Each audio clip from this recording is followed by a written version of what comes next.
안녕하세요. 한 주간 잘 지내셨나요? 오늘은 저랑 이상스쿨에서 뜨거운 반응을 보였던 3가지 이슈에 대해 이야기해보려 합니다. 그럼 이상스쿨의 탑3 지금 만나보겠습니다.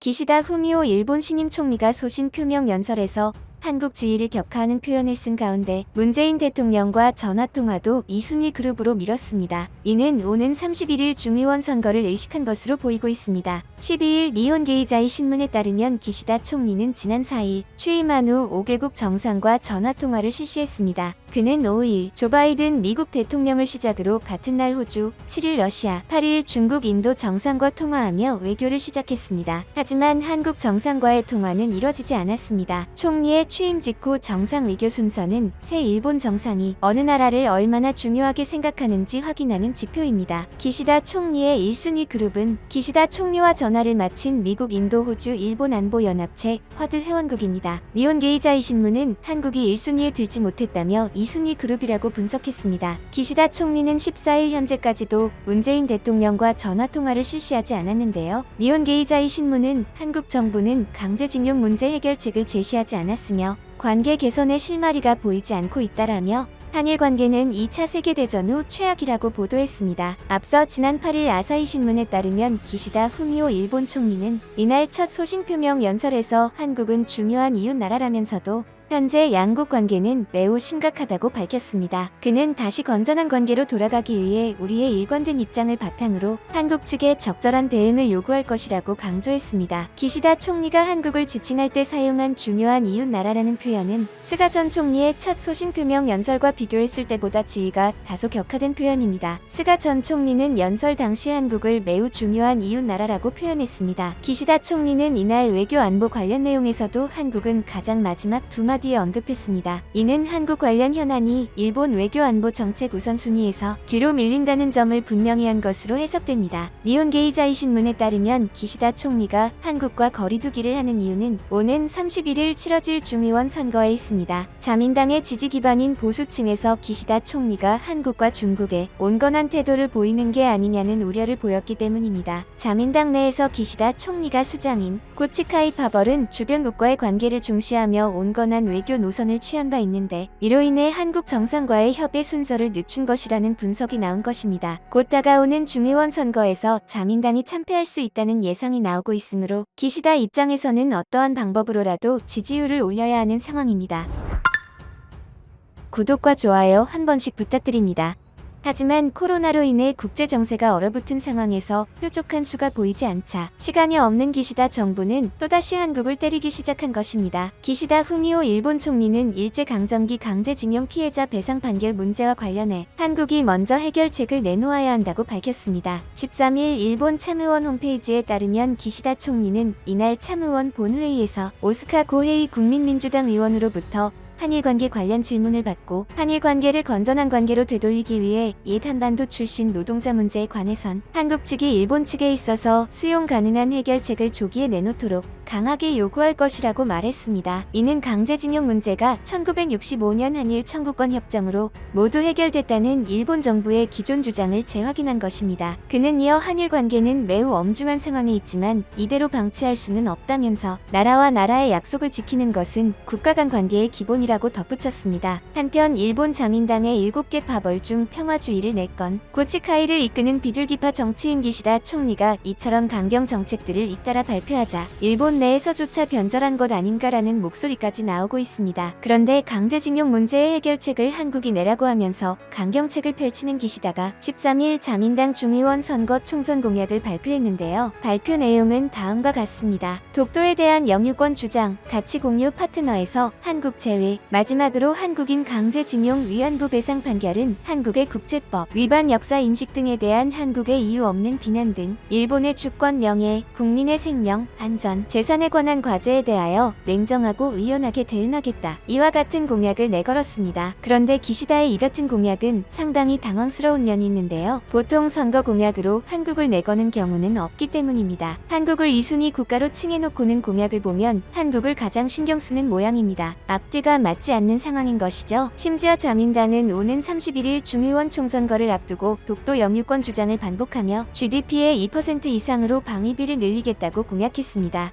자민당은 독도가 일본 영토라는 주장을 반복하면서 고유 영토를 단호히 지키기 위해 역사적 학술적 조사 연구를 한층 심화하는 등 국내외를 대상으로 전략적인 홍보 강화를 추진하겠다고도 했습니다. 또 상대 영토 내에서 탄도미사일 저지 능력 보유를 포함한 억지력 향상을 추진한다라고 적시해 사실상 적 기지 공격 능력을 확보하겠다는 계획을 밝혔습니다. 일본은 지금까지 방위비를 1% 이상 책정한 적이 없는데 2%로 증액하는 것을 보면 현재 일본이 얼마나 한국을 의식하는지 알 수 있습니다. 일본 언론들은 이러한 정책은 기시다 총리의 입장이 아니라 극우 인물인 아베 전 총리와 다카이치 후보가 정조회장이 된 결과라고 밝혔습니다. 한편 일본의 앞뒤가 다른 발언은 여기서 끝나지 않습니다. 기시다는 독도 영유권을 주장하며 방위비까지 증액시키면서도 그렇지만 북한과 대치할 때 한국의 협력을 빼고 일본 단독 행동은 있을 수 없다고 기술했습니다. 그는 2019년 한일 갈등의 와중에도 양국 간 지소미아가 유지된 것을 다행이라고 하면서 한국도 일본과의 협력 없이 군사적 균형을 유지하는 것은 어렵다고 이해하고 있다고 분석했습니다. 왜 맨날 혼자 분석하고 발언을 하는지 이해가 가지 않습니다. 기시다는 혹시라도 한반도에 유사 상황이 전개되는 경우에는 한국 내 일본인 수만 명의 목숨을 지켜야 한다면서 미국의 힘에 의존하게 될 것으로 생각하지만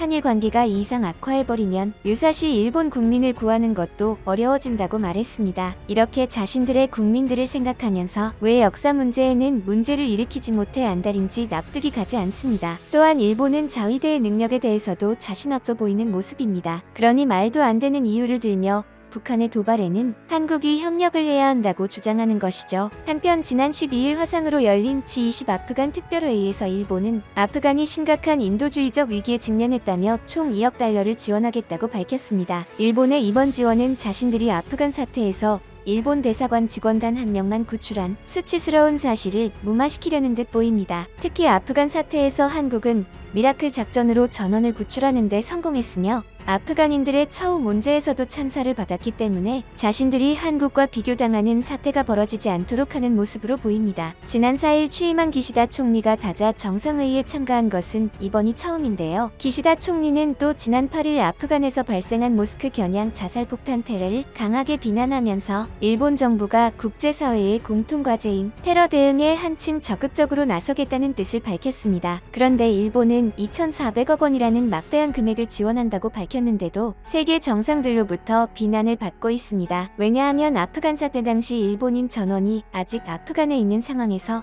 일본인들을 데려오기 위한 수단으로서의 금액이 아니냐는 것이죠. 탈레반한테 막대한 금액을 내야지만 일본인들의 출국이 가능해진다는 것입니다. 또한 일본의 이번 아프간 지원은 일본 국민들한테도 비난을 받고 있는데요. 일본 내 경기도 안 좋은 상황인데 세금을 올려 아프간에 주는 거냐는 것입니다. 한편 일본은 현재 위드 코로나 정책을 시행하기 시작했는데요. 정부는 백신 접종률이 높아지며 확진자가 대폭 줄어 위드 코로나 정책으로 여행 장려 캠페인을 시작한다고 밝혔습니다. 하지만 의료진들은 현재 일본은 검사 건수가 줄어든 영향으로 확진자 수가 줄었다며 여행 장려 프로젝트는 너무 위험하다는 입장입니다. 그리고 곧 겨울이 다가오는데 국민들의 여행이 활성화되면 일본 전역에 또다시 코로나가 심각해진다는 입장인 것이죠. 따라서 현재 한국을 낮추며 선거를 펼치는 기시다 총리가 이끄는 일본이 어떻게 될지 궁금증이 커지고 있습니다. 퇴임을 앞두고 이스라엘을 고별 방문한 앙겔라 메르켈 독일 총리가 나치의 홀로코스트 이후 독일의 약속을 반드시 지키겠다고 다짐했습니다. 영상 시작 전에 구독과 좋아요 한 번씩 부탁드립니다.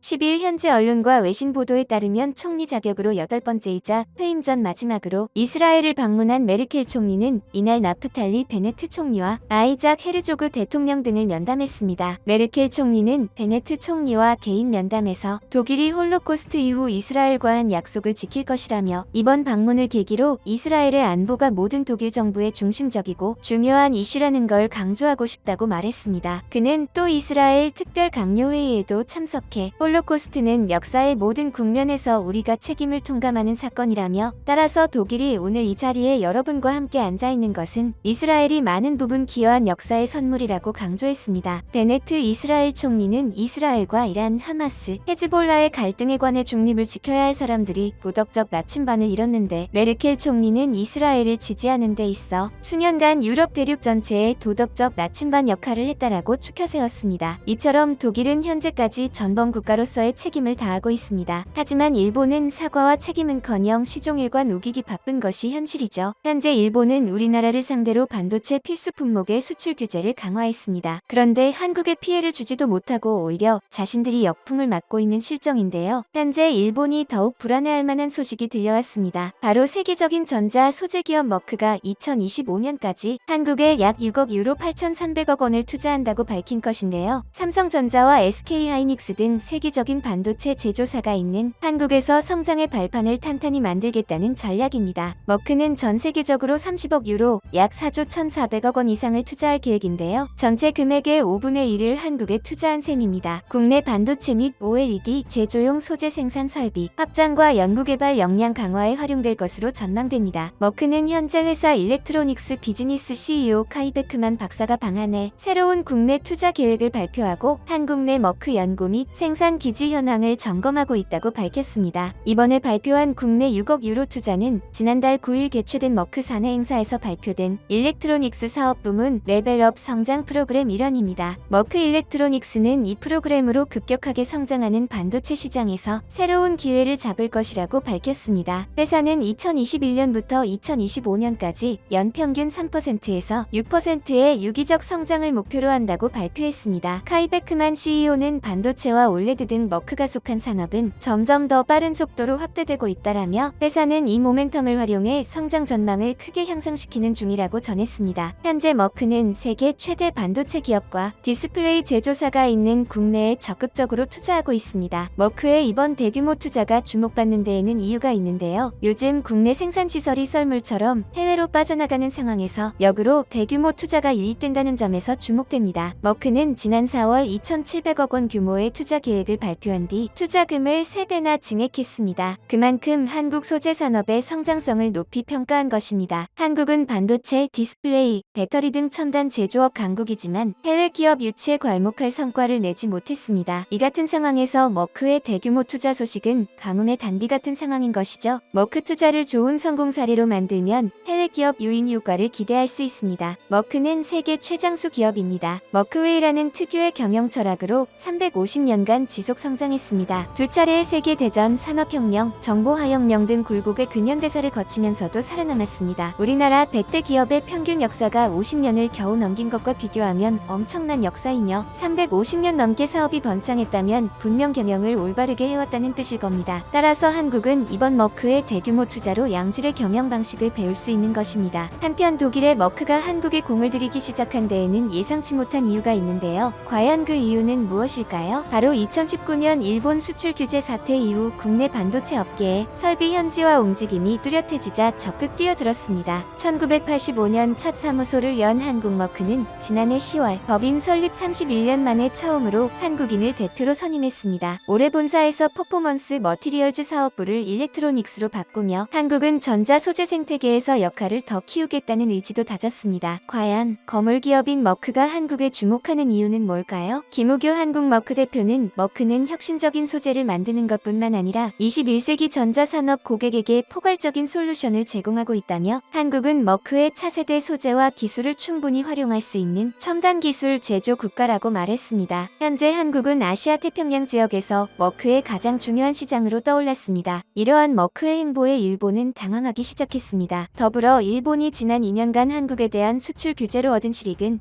없었다는 분석이 제기됐습니다. 경제계에서는 일본의 수출 규제로 양국 간 경제 피해 규모만 키운 만큼 기시다 정권 출범을 계기로 실효성을 상실한 수출 규제를 조속히 종료해야 한다고 주장했습니다. 5일 전국경제인연합회가 일본의 기시다 후미오 정권 출범을 계기로 일본의 수출 규제 후 2년간 상호 교역, 투자에 대해 분석한 결과 반도체, 디스플레이 수출 규제 품목의 대일 수입 감소분은 미미한 반면 양국 간 교역, 직접 투자, 인적 교류 등은 감소한 것으로 나타났습니다. 전경련에 따르면 지난 2019년 7월 일본의 반도체, 디스플레이 관련 세계 수출 규제 소재에 대한 한국의 일본 수입 총액은 규제 전 2년 누계 7억 2,950만 달러에서 규제 후 2년 누계 7억 2,460만 달러로 감소했습니다. 한국의 세계 소재에 대한 일본 수입 의존도는 규제 전 75.9%에서 규제 후 74.6%로 1.3% 줄었습니다. 다만 불화수소의 경우 일본의 수출 규제 후 관련 기업이 대만 다만 중국으로 수입선을 대체하면서 2021년 상반기 대일 수입 의존도는 2019년 상반기 대비 31.7% 줄었습니다. 김봉만 전경련 국제협력실장은 수출 규제 이전 국내 관련 기업이 7란 5급 초미세 공정용 초고순도 불화수소의 안정성 확보를 위해 순도 높은 일본산을 사용했다라며 수출 규제 이후 중국산 불화수소 품질 테스트와 국산 불화수소 활용을 확대했다라고 설명했습니다. 이 기간 한국의 전체 교역은 코로나19의 영향 등으로 5.1% 감소한 가운데 상호 수출 규제에 따른 불신감 확산으로 한일 간 교역은 9.8% 감소했습니다. 일본의 한국 직접 투자는 일본 수출 규제 직후 일본 기업의 한국 투자 심리가 급격히 얼어붙으면서 규제 전 2년간 2조 5,984억 원에서 규제 이후 2년간 1조 8,628억 원으로 28.5% 감소했습니다. 반면 같은 기간 한국의 일본 직접 투자는 2017년 11월 SK하이닉스를 비롯한 한미일 컨소시엄이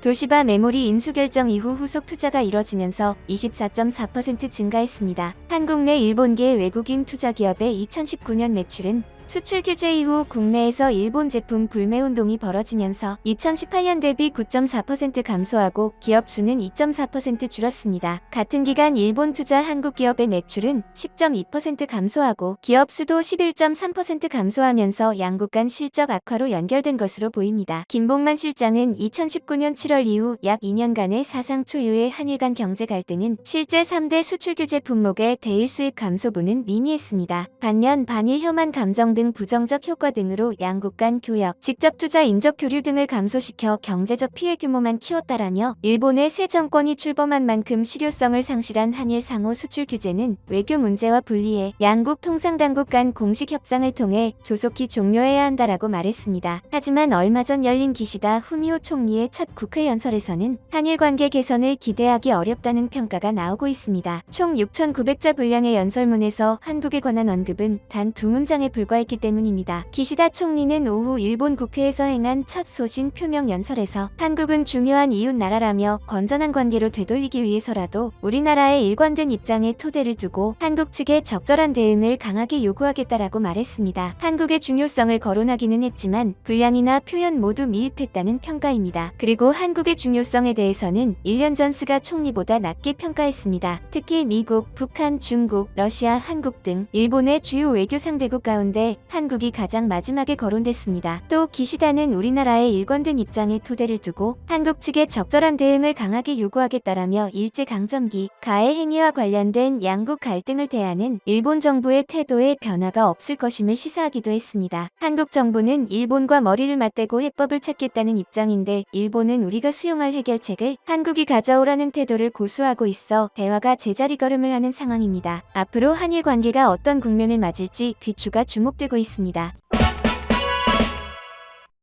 최근 한국이 뉴욕에서 일본을 약올린 일이 있었습니다. 자민당은 일본 국민들로부터 스가로부터 말아먹은 자민당 지지율을 회복하기 위해서 기시다로 새로운 전환점을 기대하고 있습니다. 9월 24일 기시다가 자민당의 총재로 선출되기 직전에 뉴욕에서 한일 외교장관이 모여 회담을 가졌습니다. 이날 한국의 정의용 외교부 장관은 일본의 모테기 도시미스 외무상에게 일본의 수출 규제가 조속한 시일 내에 철회해야 한다 라고 주장했습니다. 이에 대해 모테기 도시미스 외무상은 현재 일본 정부의 입장을 설명한 것으로 밝혀졌으나 그 내용은 공개되지 않았습니다. 이 당시 뉴욕에서 한국과 일본은 한일 관계의 미래지향적 발전이라는 주제로 회담을 가졌기 때문에 수출 규제는 어쩔 수 없이 언급돼야 하는 사안이었습니다. 한국은 일본의 예의상 수출 규제를 풀어달라고 하였으며 일본의 입장에서는 이러지도 저러지도 못하는 상황이 펼쳐졌습니다. 한국의 수출 규제라는 카드를 꺼낼 당시만 하더라도 당당하던 일본이 2년이 지난 지금 왜 이러지도 저러지도 못하는 당황한 기색을 보이는 것일까요?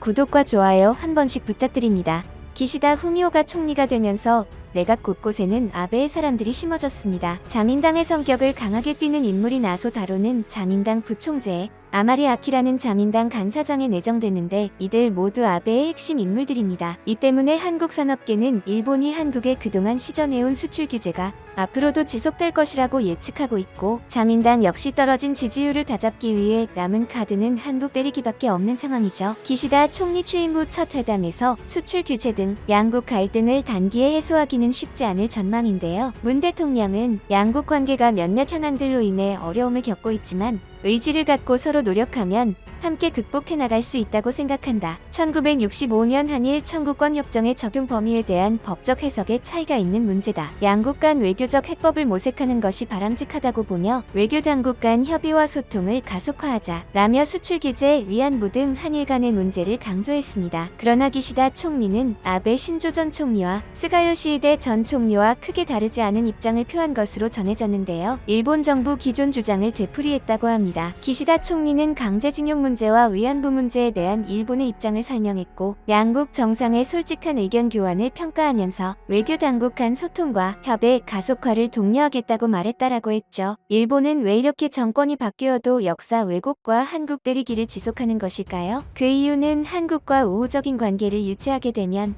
일본의 우익 세력으로부터 민심을 잃게 되기 때문입니다. 자민당은 지금까지 일본 우익들의 지지율로 살아남았는데요. 만약 수출 규제를 철회하는 순간 지지율은 바닥을 찍게 됩니다. 2019년 7월 당시 집권 중이던 아베가 반도체 소부장 수출 규제를 시행하자 이재용 부회장이 일본 기업을 찾아갔으나 일본의 기업들은 아무도 만나주지 않은 일화는 유명합니다. 일본 방문 후 제대로 탈 일본의 필요성을 깨달은 이재용 부회장은 귀국 후 바로 다음날 반도체 디스플레이 사장 단으로 긴급회의를 모집하고 탈일본을 준비하자고 말했습니다. 결국 한국은 일본 기업이 지닌 반도체 부품의 대부분에 국산화에 성공하였고 일본 기업만 피해를 입게 됐습니다. 일본의 수출 규제 시점 이후 대일 수입 의존도가 꾸준히 감소했고 일본의 소부장 기업들의 영업이익이 대폭락하였습니다. 이에 일본의 경제 전문가들은 한국이 일본을 경제 제재하는 듯한 느낌이 든다라는 말까지 나왔습니다. 일본 입장에서도 피해가 막대하니 수출 규제를 푸는 게 한시가 급한데 자민당의 지지율 때문에 이러지도 저러지도 못하는 상황이 돼버린 것입니다. 일본의 대한국 수출 규제 이후 오히려 양국 간 교역이 10% 가까이 감소하는 결과를 낳은 만큼 새로 출범한 일본의 기시다 정권이 조속히 수출 규제를 폐지해야 한다는 지적이 일본 내부에서도 나오고 있는 상황이죠. 일본 수출 규제 이후 일본의 반도체 디스플레이 관련 포토레지스트, 에칭가스, 플루오린 폴리이미드 등 세계 수출 규제 소재에 대한 우리나라의 대일본 수입 총액은 규제 전 2년 누계 7,295억 달러에서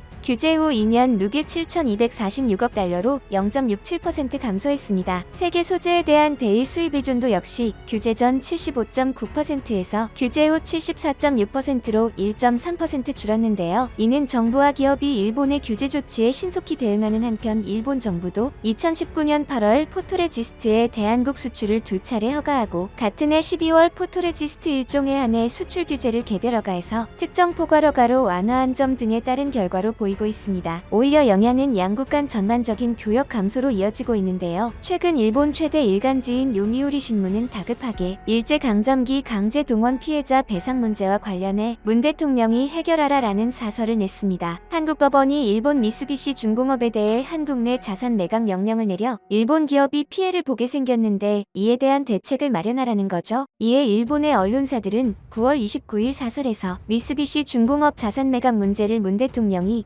임기 내에 해결해야 한다라고 주장했습니다. 문 대통령의 임기는 7개월 정도 남았는데요. 일본 언론들이 다급하게 임기 내에 해결하라고 강조하는 이유는 차기 대통령으로 이재명 경기도지사가 유력하다는 말이 나오기 때문입니다. 그 이유는 일본은 이재명 지사의 성향을 잘 알고 있기 때문입니다. 문 대통령은 조용하고 조심스러운 성격이지만 이재명 지사는 노빠꾸 스타일에 더 단호하고 극단적인 행동을 취할 수 있는 지도자라는 것을 알고 있는 거죠. 그동안 한국은 일본의 경제 제재에도 그다지 타격을 입지 않았다는 점을 확인했습니다. 일본은 이렇게 한국 대통령의 임기에 차기 대통령까지 예측해가며 막대한 관심을 보여왔지만 한국에서는 기시다 총리에 관한 어떤 이야기도 나오고 있지 않습니다. 10월 4일 마이니치 신문은 이에 관해 보도하며 왜 한국에서 문 대통령을 필두로 기시다 총리에게 아무런 축하 메시지를 보내지 않는 거냐는 불만을 터뜨렸습니다. 사실 문 대통령이 기시다에게 축하 서한을 보내긴 했습니다. 하지만 한국에서 그에 대해 관심이 없었을 뿐인데요. 첫 번째, 일본 자체가 이미 영향력이 없어진 지 오래이며 두 번째 이유는 일본 총리가 교체되어도